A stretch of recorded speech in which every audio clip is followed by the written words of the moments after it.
without discrimination. And following are some among the messages of the Buddhas on the lotus tours. Sariputra, the third come one by resort to the one Buddha vehicle alone preaches the Dhamma to beings. There are no other vehicles, whether two or three. Sariputra, I do this only in order that they may gain the one Buddha vehicle and knowledge of almost.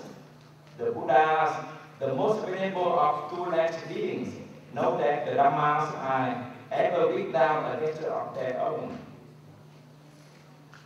By virtue of condition is the Buddha seek realized. For this reason, they preach the one vehicle. Realizing that the notion of Atman and Panchaskanda, five aggregates, are dangerous products of ignorance, which obliterate the noble path of the aspirants as well as of the great fountain of loving kindness. The lotus arranges some chapter in its latter part for the elimination of these notions and for the arising of the great compassion, Karuna of Bodhisattva.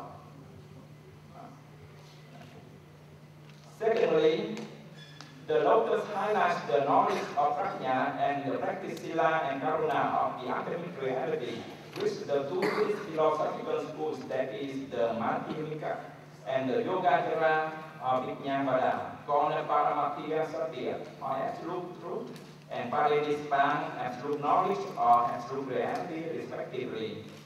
Thirdly, as far as the literature aspect is concerned, the lotus make use of many personifications, similes, symbols of illustration of the qualities, attributes, concepts, and doctrines. Besides, it also gives Dharani as the particular method of Maya, requiring the help of the Buddha's supernatural powers for the attainment of the supreme goal or the Buddhahood. Lastly, as far as the philosophical structure of the lotus is concerned, through all its 28 chapters, translated by Kumari, this sutra may be systematically divided as follows. The former 14 chapters speak of the historical or phenomenon Buddha and the doctrine of one vehicle. To start, the Buddha entered into the summary of the absolute of the immeasurable doctrine or Nantaniya. His body, speech, and mind were motionless. This implies that the ultimate reality is indescribable. Then he performed the miracles, chapter 1. A ray of light emitting from the white curls between his eyebrows that illuminates 18,000 worlds in the east. This implies that with the Vibhapaka vision of Buddhism, there is the realization that man is one and one is many. Nothing obliterates one another, because all the Dhammas do not have any self-nature. Nisvabhava. From chapter 2 onward, the Buddha stopped meditation and began to preach by means of language, and due to this, the third upaya casually appears to human beings. He preached the doctrine of one vehicle directly, chapter 2. He preached the doctrine of one vehicle by simply, chapter 3, 4, 5, 7, and 11. And by contradicting the Buddhahood, chapter 3, 6, 7, 8, 9, and 13. He also mentioned the four conditions to practice the doctrine one vehicle, chapter 10 and 14. The latter 14 chapters speak of the supernatural or non-dominant Buddha, chapter 16. The meritorious speaks of Bodhisattva, chapter 15, 20, 23, 24, 25, 27, and 28. The great benefits for the followers of the doctrine of one vehicle, chapter 16, 17, 18, and 19. And the spiritual dissemination of the one vehicle, chapter 21, 22, and 26. In conclusion, an intensive study of the lotus reveals that underlying the highly symbolic expression of the sutra is a philosophical system, which leads the aspirants to the highest enlightenment or cosmic wellness. Thank you for listening. Thank you very much for completing your paper in time also. Now, I request Dr. Komal Barua, who is Chairman, Department of Sanskrit and Pali, University of Dhaka, Bangladesh. I welcome you. I request you to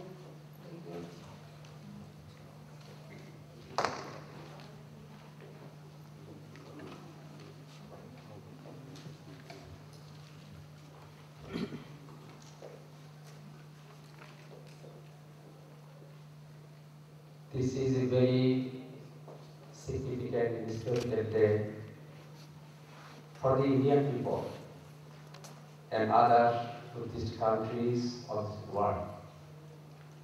In this very memorable day, first of all, I pay my tribute to Lord Buddha and the soil of India, because this is the birthplace of Lord Buddha, the Lord Buddha who is enlightened in this holy place and preached his humanitarian religion and teachings in the sacred land, and after that he passed away in this holy place. He is not only the Indian light, he is the light of the world. So, first of all, I pay my deepest regards and thanks to honorable conveners, the most distinguished and senior professor, Professor Siddheshwar Bhatt, and other conveners as Ram Mohan, to invite me to join this most important and most historical event, the second international conference on Dhamma, which is being held under auspices of the Indian Foundation and newly established the Shanti University in the studies, and Government of Madhya Pradesh jointly organized this auspicious ceremony. My sincere thanks are also due to the most honorable Professor Shashi Prof. Kumari and other colleagues for their good management, good hospitality, and sincere cooperation to us.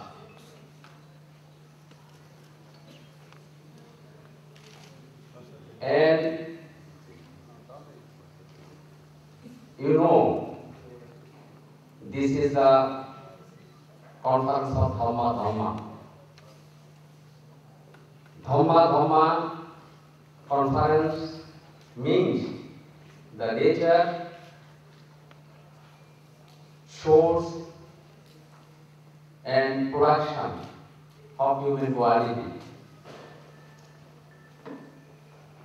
You know that we are the Bangladeshi people, and Bangladesh is known as a Muslim-dominated country, you know, but it is a multicultural and multi-religious state shared by the Muslims, Hindus, Buddhists, and Christians, and other ethnic groups.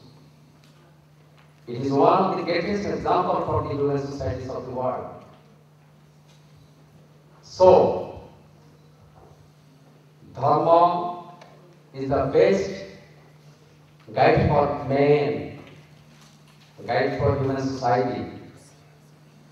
And religious dialogue and interfaith harmony is essential for this present world.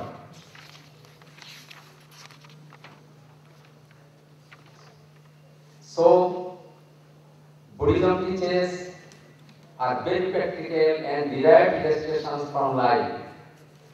It showed man's practical and moral life without the prevailing practice of rituals and ceremonies.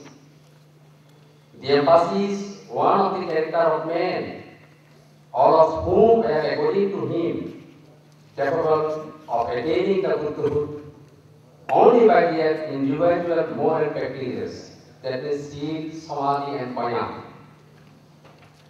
No one can pave the way for the others. Accordingly, no priest or the life was necessary here. Similarly, God had no room in his Dhamma. This is most important. The causal saying, the dependent origination, and the law of condition, genesis. This is the fundamental principles of the teachings of our Buddha. When the arises, that comes into being. When this ceases, that does not come into man, each in a state of becoming, and there is a continuity of the Buddha's teaching. The Four Noble Truths is the canon of the Buddha's teaching.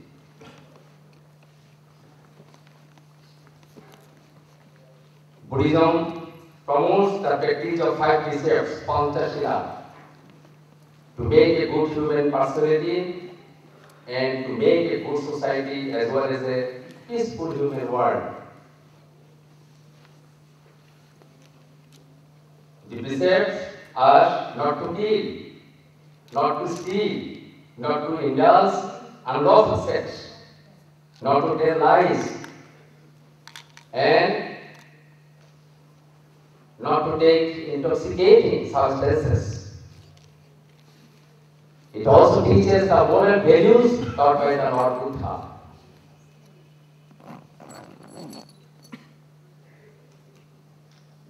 Sila, we know, according to Buddhism, the combinations of the 3 essential virtues, that means Sila, Samadhi and Maya, the essential qualities can make someone a perfect human being.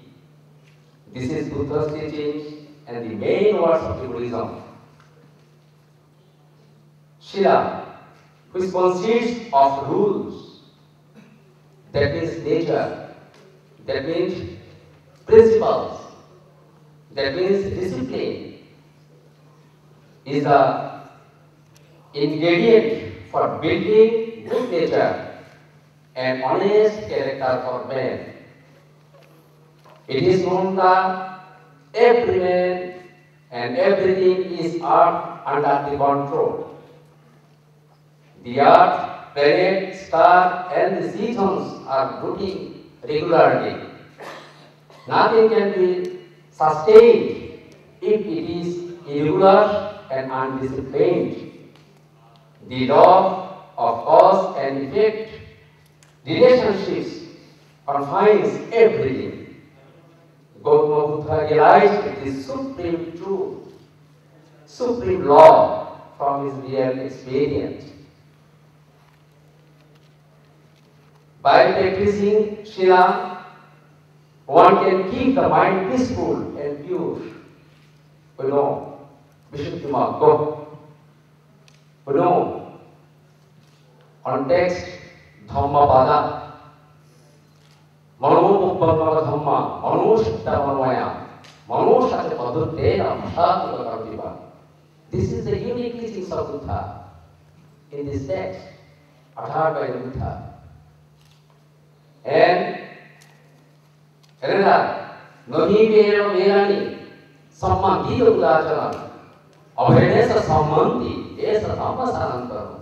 Very unique, very pragmatic, and very essential for man. Not only for present human society, it is eternal, I think, eternal ascent. But hatred does not cease by hatred. It ceases by love, compassion, and tranquility. So, if the man thinks about these 3 qualities,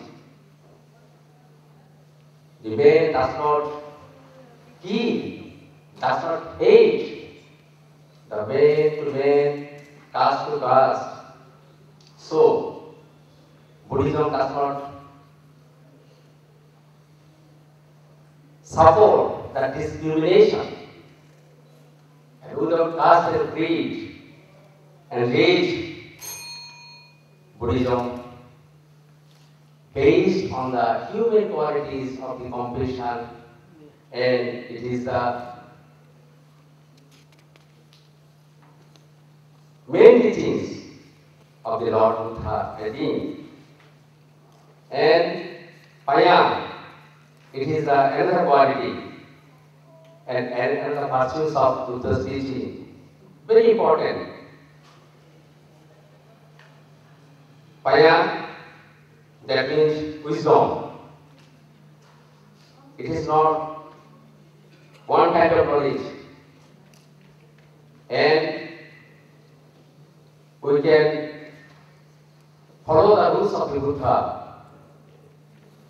for the making the good society, for making myself, yourself, themselves, and to make a good human world for mankind. Today, I thank all of you and the glorious Shashi will be the illuminate again with its own heritage and culture and with its new academic journey. Lastly, I can say Jayato Shashi. Jayato Shashi University indeed studied. And many thanks again for all of you. And most of the distinguished scholars, Buddhist monks, and participants from home and overseas here. I convey my thanks and sincere gratitude to all of you. As a Bangladeshi, the government of the Bangladesh, the people of the Bangladesh, and my beloved university, the teachers and students on behalf, I convey my heartfelt thanks. Again, Sabbe Satta Sukhita Bhavantu. May all beings be happy. May all beings well happy. Bhavat Sabba Mangalam. May peace prevail in the earth. Again, may peace prevail in the earth. Nibbanan Paramamsukam. Nibbana is the supreme bliss. Nibbana is the supreme happiness. Thank you.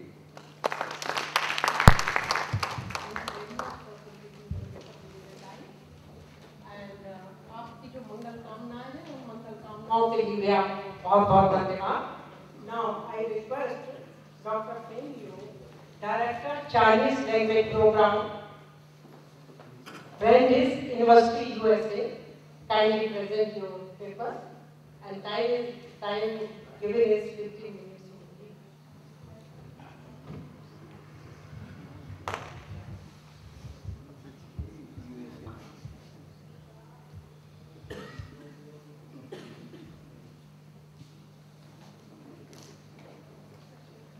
Dear Chair, distinguished professors, colleagues, and young researchers, thank you. And 26 years ago, as a researcher of Taoism, I came to India. At that time, just completed my PhD and pursued postdoctoral research under Professor Pat. And my project was to compare a Taoist master Zhuangzi's philosophy with Sankara's philosophy. So I learned a lot, and that trip changed my life, changed my research. So today I want to share with you some of my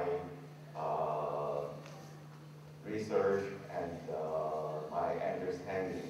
So today the title of my speech is Dharma Traditions and Global Peace. So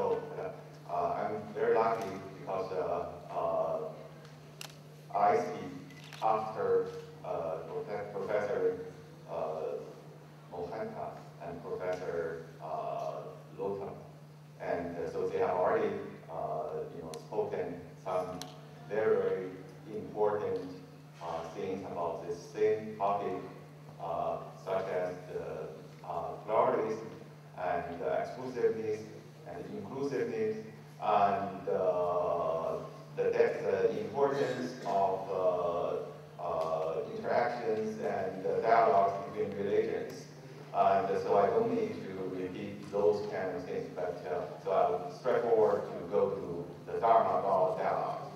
And Buddhism, as you know, was introduced into China proper no later than 1st century CE, and the dialogues have lasted thousands of years. So I feel quite proud because after a short, time, no interaction. So I was the first Chinese scholar who came to India to do philosophical research for well-known reason. In certain years there's no interchange, but now, so I came to India. Okay, and Buddhism became the most popular religion